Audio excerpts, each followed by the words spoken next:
Salutare! A trecut ceva timp de la ultima noastră escapadă, dar acum vă salutăm din nou de pe aeroportul internațional Otopeni și urmează un drum lung, dar asta nu mai contează pentru că plecăm în Caraibe. Numai bine!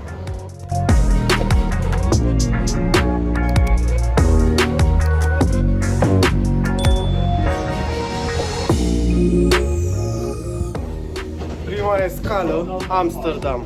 O oră 30 de minute suntem aici. După care o să luăm un alt avion către Manchester de data asta.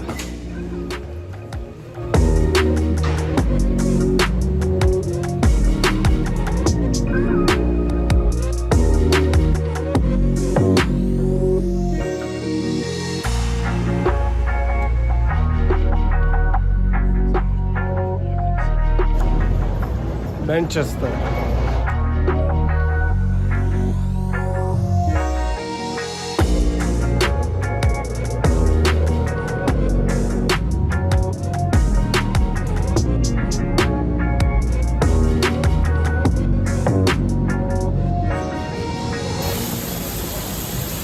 sfârșit am aterizat. Tocmai am coborât din avion.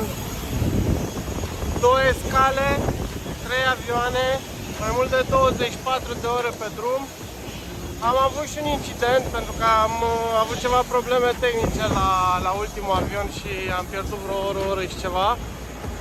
Dar e noiembrie și afară sunt 28 de grade și nu vă puteți imagina bucuria de pe noi. Ne vedem un pic mai târziu.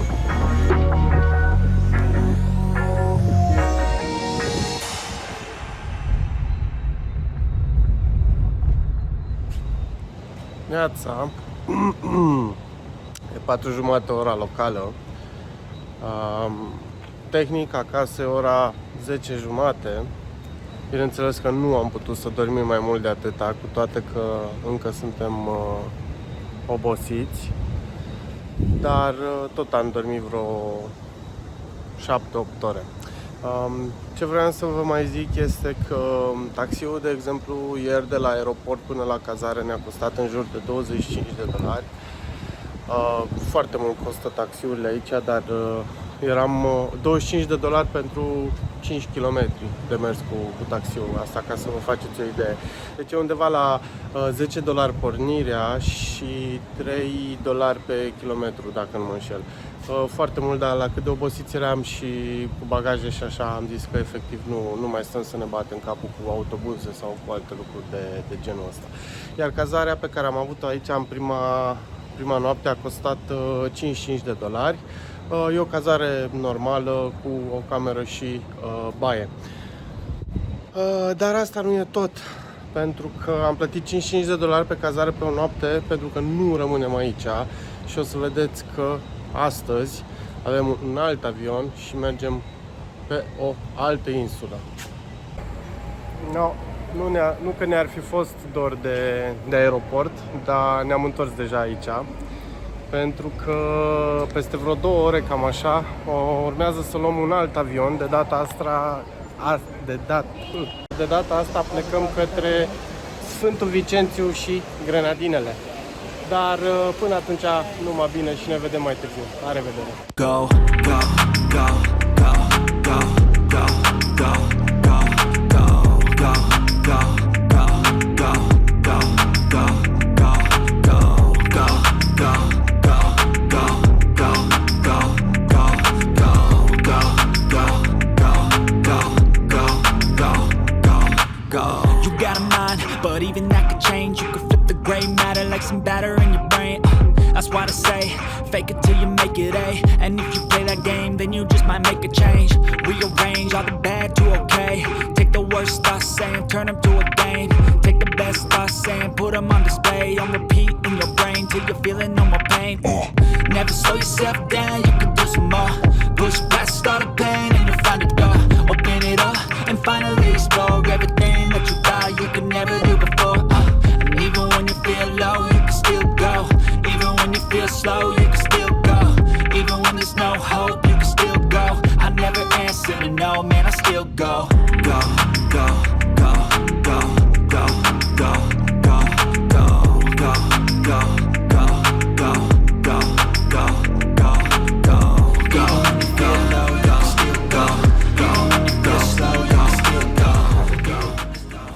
cu aeroportul din Sfântul Vicențiu în spate. Tocmai am coborât și noi din avion. O jumătate de oră am făcut, nu foarte mult, deși biletul a fost destul de scump. Și deja peisajul s-a schimbat radical față de Barbados, adică insula este mult mai verde și mai ales mult mai deluroasă. Uitați-vă un pic în spate cum arată. Barbadosul este mult mai plată ca și insula. Acum planul este să mergem să luăm un autobuz, pentru că taxiurile te rup aici efectiv, și să ajungem la cazare. Și totuși până ajungem la autobuz, haideți să vă arăt ce avem de urcat.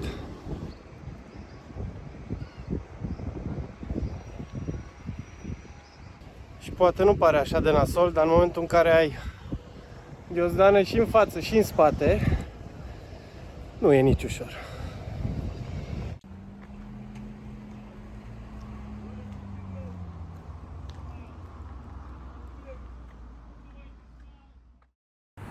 Bună dimineața! A doua zi aici în Caraibe. Suntem în Sfântul Vicențiu și Grenadinele. De fapt suntem în Sfântul Vicențiu, insula mare. Astăzi, în sfârșit, putem zice și noi că suntem cât de cât odihniți după cele 4 avioane și 3 scale pe care le-am avut, peste 24 de ore per total. Și o să plecăm în explorare, o să plecăm în capitală, care se cheamă Kingstown, nu Kingston, nu capitala Jamaicăi, deci Kingstown. Și o să vizităm fortul de acolo, o să vizităm grădina botanică, sperăm, și de ce nu și centrul orașului. Bineînțeles, pe după amiază o să ne retragem la cazare și o să vă arăt și cazarea și grădina, care este de-a dreptul impresionantă, și o să petrecem după amiaza la mare, aici la Marea Caraibelor. Până atunci vă las, așteptăm autobuzul și ne vedem pe drum. Numai bine!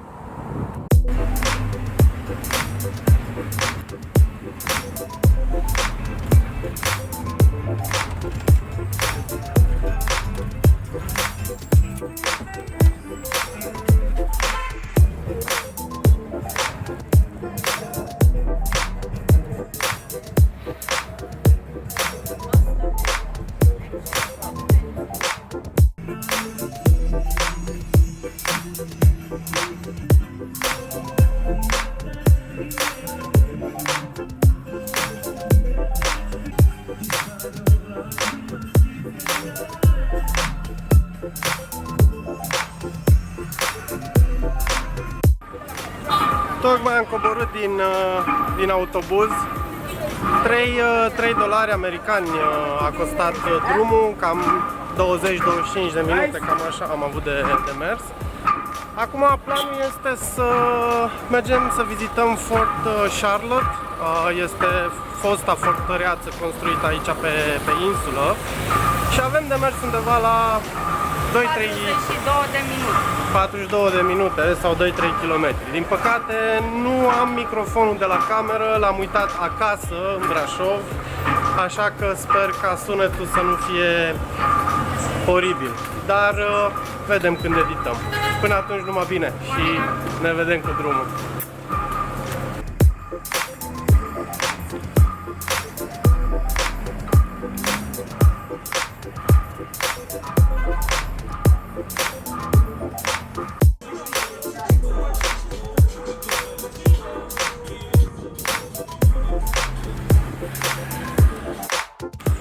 Până acum, cu toate că au și ei zone care nu arată chiar așa de bine, totuși ne-a uimit curățenia de pe insulă. Ne așteptam să fie mult mai multă mizerie, dar e destul de curat și ce pot să zic este că și oamenii nu miros, sunt curați, sunt spălați.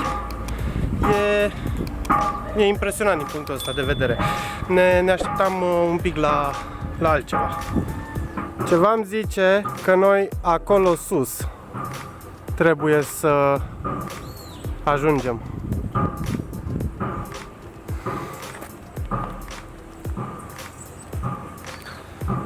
Așa că să ne punem pe drum.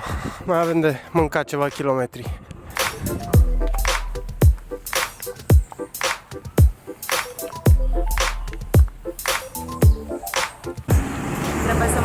barca. Da? Trebuie să vă dai cu barca pe mare, că nu mai vii aici. Și nu putem să ratăm o asemenea ocazie. Hai. Ai auzit, s-a auzit bine?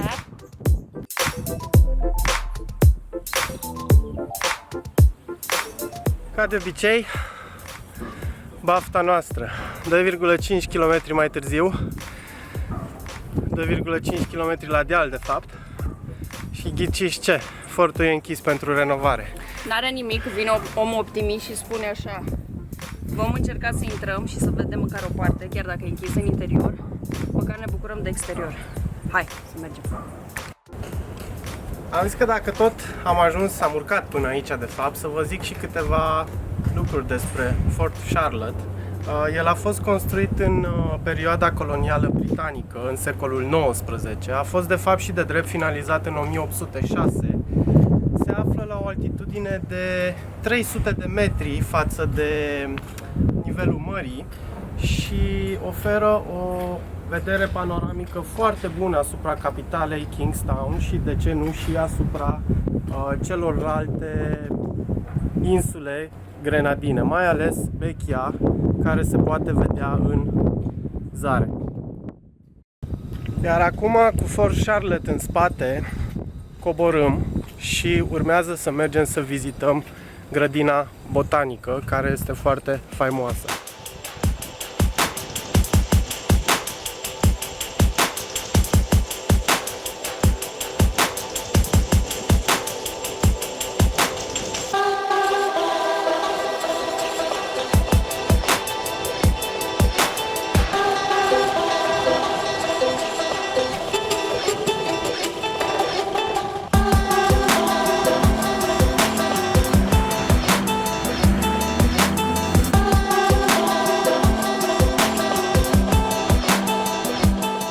Ok, și iată-ne intrați și la grădina botanică. $4 americani au costat biletele de intrare, un preț foarte mic, ținând cont că este cea mai veche grădină botanică din emisfera vestică.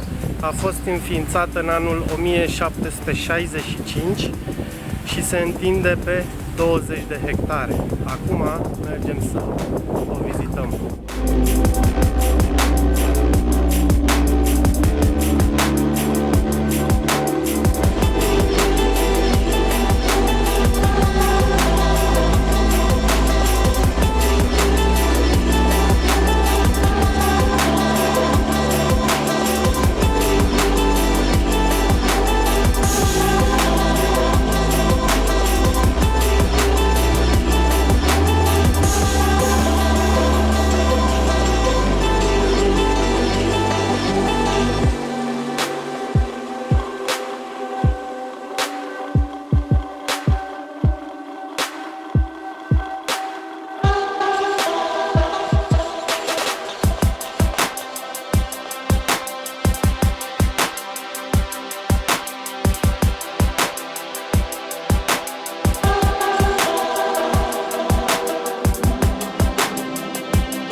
Pasărea de aici, din spatele meu, reprezintă animalul simbolic al țării Sfântul Vicențiu și Grenadinele. Ea a fost declarată în 1976 ca și simbol al acestei țări, dar din păcate această specie se află pe cale de dispariție. Este o specie catalogată ca fiind critică.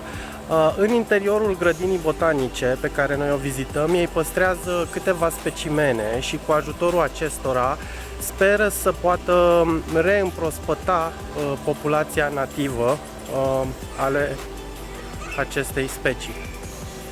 Hello! Hi! Hello! Hello!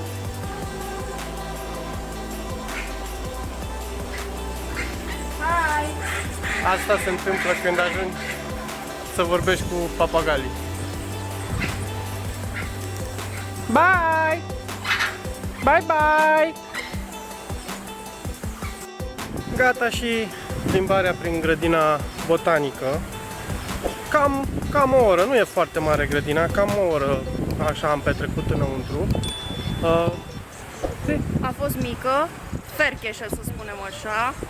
Partea cu papagalii mi-a plăcut foarte mult. Am rămas efectiv surprinși când am încercat să vorbim cu ei și ce să vezi, li s-a și răspuns. Da, știau papagalii să zică hello, hi și bye și ajunsesem să țipăm pe acolo pe la ei astea 3 cuvinte, să-i facem să ne vorbească înapoi. Am și înregistrat, bineînțeles, treaba asta. După cum ziceam, $2 de persoană, $2 americani de persoană intrare aici la grădină. Merită clar venit, merită clar intrat, e umbră, e curat, e frumos, e aranjat, jos pălăria.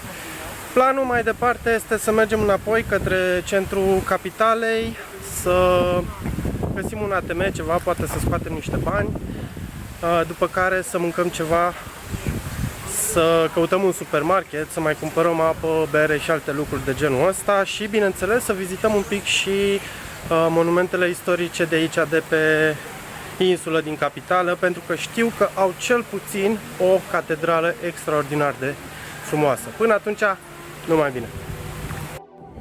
În spatele meu, vestita catedrală din Sfântul Vicențiu, ridicată în secolul XVI, dar haideți să o vizităm.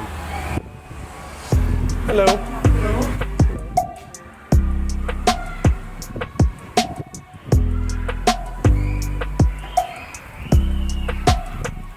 Este de-a dreptul splendidă.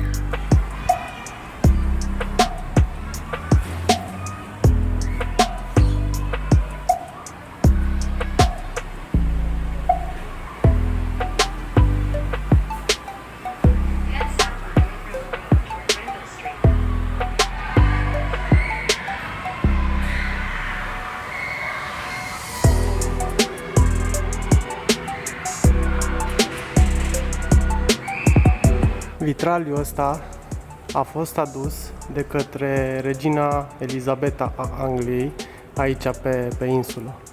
De fapt, Sfântul Vicențiu și Grenadinele au o lungă legătură cu Marea Britanie și de acolo, de fapt, li se trage și limba vorbită, adică în general engleza, precum și faptul că conduc pe partea greșită a drumului.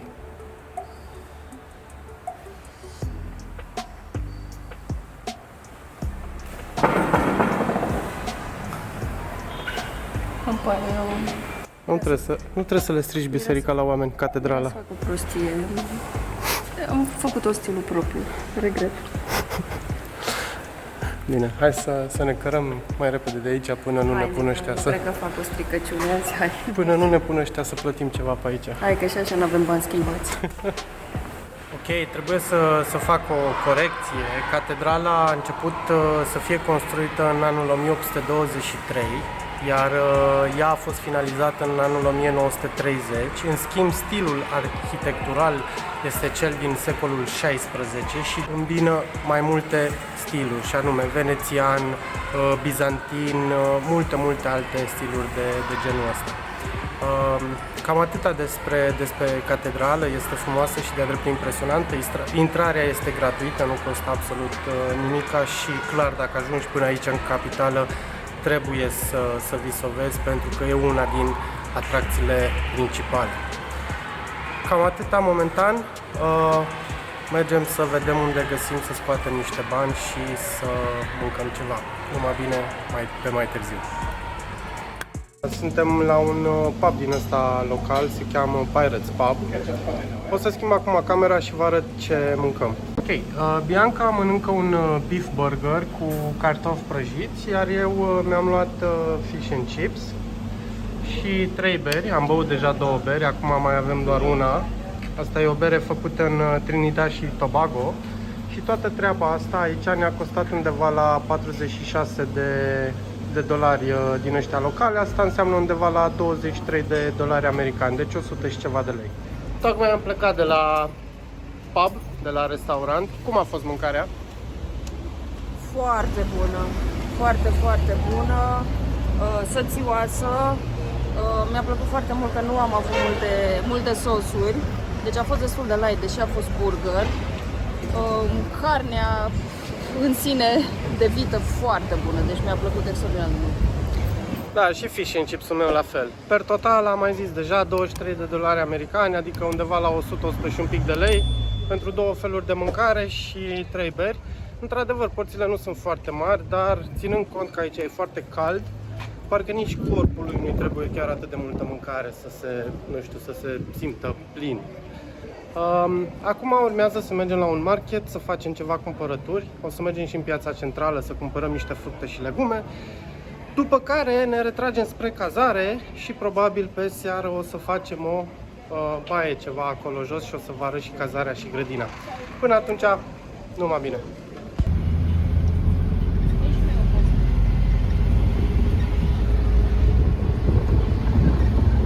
Câte persoane sunt înăuntru? 22. 22 de persoane într-o tubă de vreo 7, da?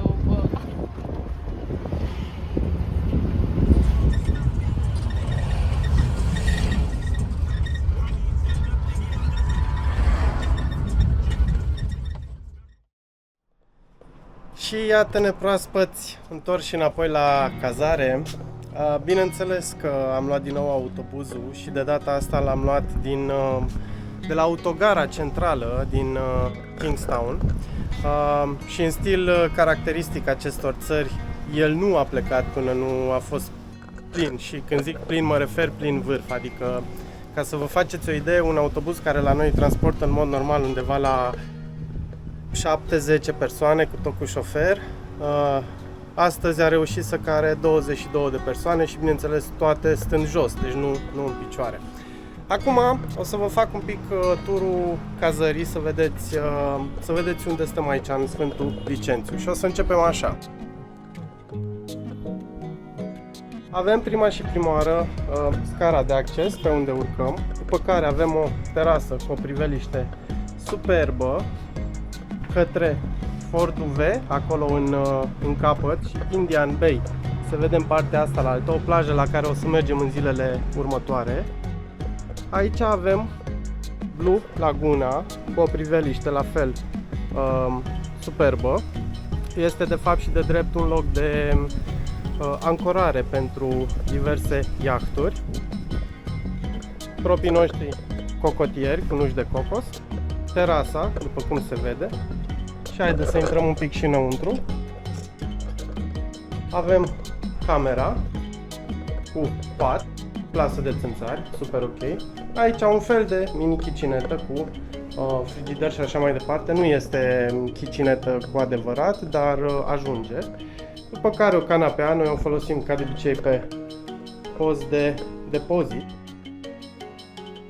Priveliștea, bineînțeles, dimineața, ca să vă faceți o idee, stai în pat și te trezești cu soarele, cu răsăritul ăsta. Bineînțeles, ușile de aici, geamurile se deschid de tot, se pot trage. Iar aici avem baia, toaleta, destul de micuță, dar ce este cu adevărat spectaculos este dușul, pentru că este open sky, adică efectiv nu avem nimica deasupra, putem să facem duș uitându-ne la stele sau, de ce nu, se poate vedea inclusiv marea. Bineînțeles că am dat ceva pe jos. Bun, și acum o să merg să vă prezint un pic și grădina, pentru că și ea este spectaculoasă, dar înainte de asta, să nu uit, era să uit ceva foarte important. Prima oară, dacă tot mergem jos la apă, să ne vestim și noi cu câte o sticlă de bere. Ok, și de aici începe grădina, noi suntem cazați acolo sus și haideți să vă țin un pic să vă arăt. Sunt 101 trepte către apă. Aici avem un scaunel, nu știu dacă se vede, unde poți să stai să admiri peisajul și continuăm să coborâm.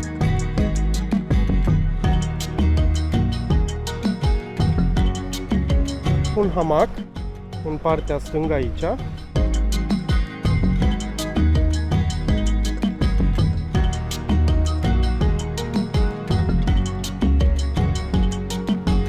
format de 2 șezlonguri. Aici ajungi către o masă de picnic.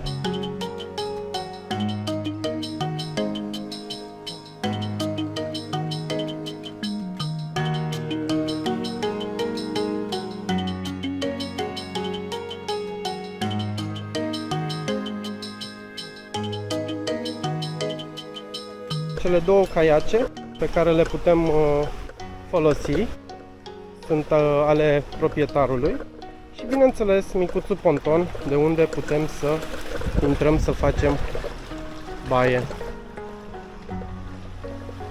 Și cam așa arată peisajul de aici de jos.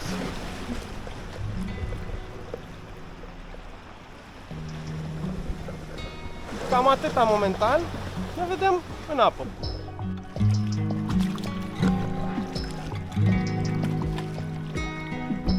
Tot ce pot să zic până acum e că apa e caldă.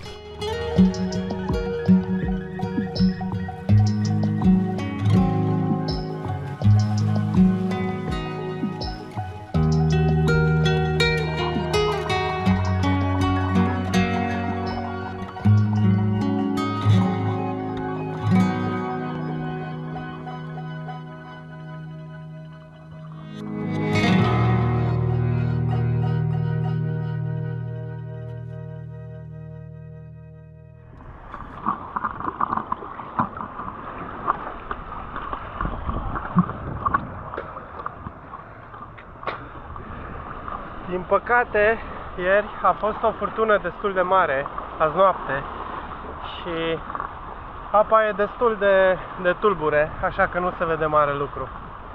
Dar mâine o să încercăm o altă plajă mult mai faină acolo, Indian Bay, și poate o să avem mai mult noroc să vedem pești și recifi și poate de ce nu chiar testoase. Până atunci, numai bine!